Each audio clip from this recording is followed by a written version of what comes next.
everybody. It's Val, and welcome back to another episode of Love the Ones You're With. I am so excited for so many people that have been this series, and the episodes have been super awesome, and I've been loving them so much. I'm just adding in my guest right now. I'm really, really excited to have Nicole join me today. Good Hello, morning. and welcome. How are you? I'm great. How are you? I'm good. I'm so excited to be here. It's so awesome to have you. Thank you. I just, as always, want to just do a quick recap before we jump in. To those that are new to the series, I started this a couple months ago already, because we talk so much in this industry about chasing new clients and leads and getting more people into our pipeline and our funnel. And I just, I feel like the topic we don't talk about enough is how we love the clients we already have and work to make those people happy and refer business to us. And so that's where this series came from, and hence the name Love the Ones You're With. And I'm so excited to have you because I know you are just amazing at this. Oh, And thank you. Yeah. no, you are really. Well, it's funny. I love that you're doing this series. And of course, before we did this call today, I went and watched some of your other episodes. I got so many great ideas. So thank you for doing this. I have had some serious smarty pantses on here who are doing things that I'm like, oh my God, I would have never thought of that. So, yeah. So thank you for creating this forum for all of us, because I think it's such an important topic, right? And so relevant. And, I remember when I first got into real estate, they talked about costs, I think it's like 7 to 10 times more time and energy and money to get a new client versus, to kind of get a repeat client or a referral. And that's when it's fun, right? There's so much of this business is transactional based, but God, there's so many opportunities to connect with people and have fun and do really great things. Right. I totally agree. So before we let you share some of the things you're doing, okay. tell the audience a little bit about who you are, where you are. Okay. So let's see, I've been at this for 22 years now. I started right out of college. And which I think is funny because I don't think anybody grows up wanting to be a real estate agent. You just kind of fall into it, which I did. I am in Kirkland, Washington, which is right outside of Seattle. So I cover kind of all of the suburbs in this greater Seattle area, Kirkland, Bellevue, all of that kind of great stuff. And it's been a fun and wild ride, So I've been, after 22 years, through lots of different markets. And I can tell you, as the markets shift, good, bad, or indifferent, I am grateful every day for the referral business that I have, because that is the majority of my business. 99% of my business is repeat and referral. And so it's a ton of fun. Right. And that's so important to know, right? Because Simon Sinek talks about that in his book, Start With Why, where he says, loyalty is the most important thing, because in a good market, it doesn't matter if people are loyal, your transactions happen. Right. But when the market dips, as we all know it does in this industry, it's never a straight line, that's when loyalty really matters the most. It does, for sure. And, even in good markets, right? Because loyalty overcomes things like commission and, all of those other things. It just helps with that buy-in and that strength of relationship, which is so important. Yeah. So tell me, what are a couple of things that you do to love on the clients you already have? Okay, so let's see. So as I was listening to your topics, with other people, they had lots of good things, and of course I'm thinking, okay, so what can I add to this conversation? My thought was, we focus a lot on what do you do after the transaction closes, right? Which is hugely important. There's so many opportunities there, but there's a lot of opportunities in the actual transaction that you can really make it fun and make it, because it's exciting, but it's stressful. So I really focus on, when we're working together. An important thing is, let's say for buyers, is I always share my strategy with them. Because we forget as agents, 22 years into this, buyer wants to buy a house. I'm like, oh, just sign here, like click a couple times in your computer. I got this, right? Like you're fine. Well, that's all well and good for me because I know how this process goes. They have no idea, right? And they're entrusting me to come back with a positive result. And we're in a multiple offer market. So usually I get a positive result, but you never know, right? We're not always the winning offer. So it's, just really making sure that they know, hey, I have a specific strategy for dealing with a situation, and going through that with them so that, win, lose, or draw, at the end of the day, they know they had the best representation. You know, and then that carries all the way through escrow. We live in our area, our local gourmet grocery store. They have this thing, it's called the cookie.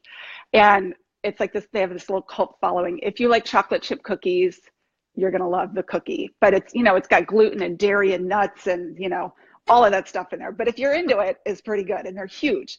So, you know, I give those to my client, you know, just as something fun, right? Like, let's make it fun. And then, you know, another thing that's big in our market is appraisals. We are in a rapidly escalating price market, and it is not uncommon at this point in time for the house to not appraise, right? Which is unheard of, you know, my whole career up until the last few years, but also the buyers are agreeing to pay the difference. So, you know, now I even do it for the appraisers. Because I feel for these people, right? They're working hard, you know, whether they hit our number or not. So I take them the cookie and, you know, write them a nice little note and all of my things that then I can share with my clients so that they know that at every opportunity I'm working for them, right? And they never feel kind of left out in the cold or like, gosh, I think this gal is good, but really who knows? Because, you know, she's not telling me anything. Yeah. I think that's such an important point that maybe, I don't know, has come up previously in these sessions, is that, you know, the clients you already have isn't just the clients that are your buyers and sellers. I mean, this is also people in your network that you love on because they're the ones you work with on every transaction, right? So your home inspectors, your appraisers, your, you know, your termite guys, your whatever. I mean, those are also people we got to show the love because, right? Yeah. I mean, I take very good care of my people, and they, you know, in turn then take care of me. You know, I can get my contractor to do something when he's really too busy for it, but my client needs it. And so that's been a huge, you know, bonus for my clients as well. I think there's also lots of opportunities. We forget again how emotional this is. You know, it's funny. I train the new agents in our company. I train them on the buyer section, and you know, they're always worried with the whole, you know, how do I show up as a new agent? Kind of what's my unique selling proposition? And what I tell them is, you know, when they're doing these transactions, they're freaking out, right? Well, hello, your client's freaking out too. So every time you have a panic attack, know your client is, and that's a great time to reach out to them and kind of, you know, because they're not going to call you. You know, and for sellers, the perfect opportunity when that seller is in the house, we forget that is creepy. You put your house on the market, you put this lockbox on, so who knows who can get into it. You go off to work and you come home, people have been in your house, they've probably used the bathroom.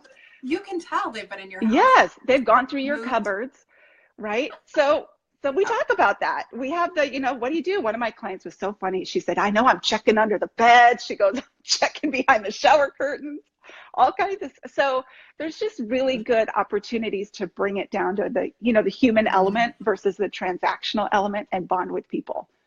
Yeah. I say that all the time is that, you know, the one of the biggest things we're told, the things that we're taught that are wrong sometimes, you know, aren't pointed out to us till years later. And one of the biggest things that we're told that I really think is wrong is ask for testimonials. Not because I think testimonials are bad, but I think because it puts the onus on us to only ask how we did at the end of the transaction. Whereas I'm always like, no, ask for feedback all the way through. How do you think that went? And how do you feel right now? And how could I make this part of the process better? Because not only do you learn, but they feel like, oh my gosh, you know, you're checking in. Because if you wait till the end and you're like, here are your keys, can I have my testimonial? It's too late. Absolutely. For, you know, for anything in life, feeling like you've been heard and you've been seen, that just makes you feel so good, right? So anytime you can do that for your client, I think it's huge. Yeah, totally agree. So, anything else? Love the cookies. Yeah. Oh my God, the cookies. They're amazing. Let's see. I wrote some notes. Let me check my notes. You know, so the other, and I got this idea from Michael Thorne. You know, I've always kind of strived to have been the go-to person for, you know, he'd call me contractors or whatever, but he had that 30 videos in 30 days where he highlighted his community. So I did that last year and it was a blast. I had so much fun. A lot of the business owners I knew, but there were a lot I didn't. Kind of made me fall in love with my community all over again. And then it's been really fun to get feedback from people. You know, I did that last year. I'm still getting feedback from people about how much they enjoyed it. One of my clients, her daughter's 13th birthday was coming up and she had that panic mom moment of, oh shoot, I have nothing going for this. So she went to my video series and she planned the whole birthday party off of my video series. It was awesome. That's so amazing. For anybody who's watching who doesn't know what 30 and 30 is, I mean, just like briefly, how did you kind of play that out? So I hired somebody to come around and shoot videos with me. They're short videos. I think, anywhere from a minute, 2 minutes tops. And we just went to, kind of, hey, this is why I live in Kirkland. This is why I love living in Kirkland. We go to the businesses. Sometimes I would interview the business owner if they were comfortable with that. Some weren't. And I just do a little spiel on, this is what they are, this is what they're about, and this is why I love going here. Right. So, and a lot of people, either didn't know about some of those places, or they kind of fell off their radar and thought, oh, I should go visit that place again. So, and it's so, I mean, for people that are like nervous about video, it's the perfect way to get comfortable, because, you literally have to do a video a day for 30 days and it becomes a habit and you get more comfortable. But also, like, businesses are like, hey, I saw that, come and do one of mine. Or for sure, people are like, oh my God, I didn't even know that yoga place existed. And it's amazing. It'll change your business. Yeah, we had the best time doing it. I will say that I batched them. I did not actually shoot one video a day, because I just know myself, and I'd get to like day 12 and it would all fall apart. But we had it down, and a lot of them, especially if you're doing them in one town, they're pretty close together. You don't have a ton of drive time. We could do like 30 minutes, we're in and out. We weren't spending a lot of time, at the various places. So it was a blast. That's awesome. Awesome. Yeah. And then I would say the last thing I come up with is I like to do gratitude days. I try to just kind of keep a log throughout the month of like who sent me a referral, or, what I do, anybody I want to say thank you to. And then once a month, I'll go through and just kind of do them. We have in our area. So I'm not a fan of branded swag. I want to get something that, and I know a lot of people out there probably listening do it. And if you do, that's awesome. It's just my thing. So I want to do something that's going to be super meaningful to the client that, they're going to want to have in their house and think about. And I try to keep it hyper local, just like the cookie, it's not going to mean anything to anybody for anywhere else from here. But from here, if you get one, it's a big deal. We have these things called glassy babies. They're these little glass. In fact, I've got one right here.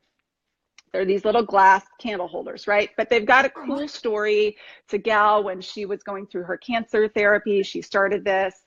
They have certain names. They've got all kinds of cool colors, and then 10% goes to charity. So you can buy for different reasons, right? Some people buy for colors, some buy for the name, some buy for the charity. But they kind of have a cult following here, and they're not inexpensive. It's not something you would just go buy on a random Tuesday for yourself. So, but they're really nice gifts to give, and also receive. So I give out a lot of those on a regular basis. It's awesome. I can go online, and then they ship them for free, and it's a ton of fun. Aww. Yeah, I love that. Like, super special and meaningful and local. And I see some people saying, they're chiming in saying they love the idea of gratitude gaze, of just like sitting down and blocking out time to be thankful and thank those people and show them the love. I think that's so awesome and special. Yeah, and it's good to remember all the good things that have happened in the last 30 days too, right? In any month, there's some challenges and some good things but for the most part, I feel so lucky to have ended up in real estate. Like I said at the beginning, I don't think there aren't any 5-year-olds out there going, this is what I want to be when I grow up. But I feel like I ended up in the perfect career for me. Well, I feel like you are a shining example of what a real estate professional should be. And I think more people should look at you and think they want to be like you when they grow up. Well, thank you. Before I let you go, because we do try and keep these to 15 minutes, because I know you're also starting your day over there on the West Coast. And can I just ask, if people want to get hold of the wonderful Nicole Mangina, where can they reach you? What's the best place to send you referrals or reach out to you, or other than Facebook? Yeah, Facebook's good. Otherwise, you can just email me. It's my name, Nicole at NicoleMangina.com. And yeah, referrals are awesome. I would love those. That'd be great. Awesome. Thank you. Well, thank you so much for giving me a few minutes this morning. It's nice to see your face. Yeah, you too. Thanks so much, Valerie. Take care. All right. Thanks. All right. Everybody have a great day. We'll see you next time. All right. Bye.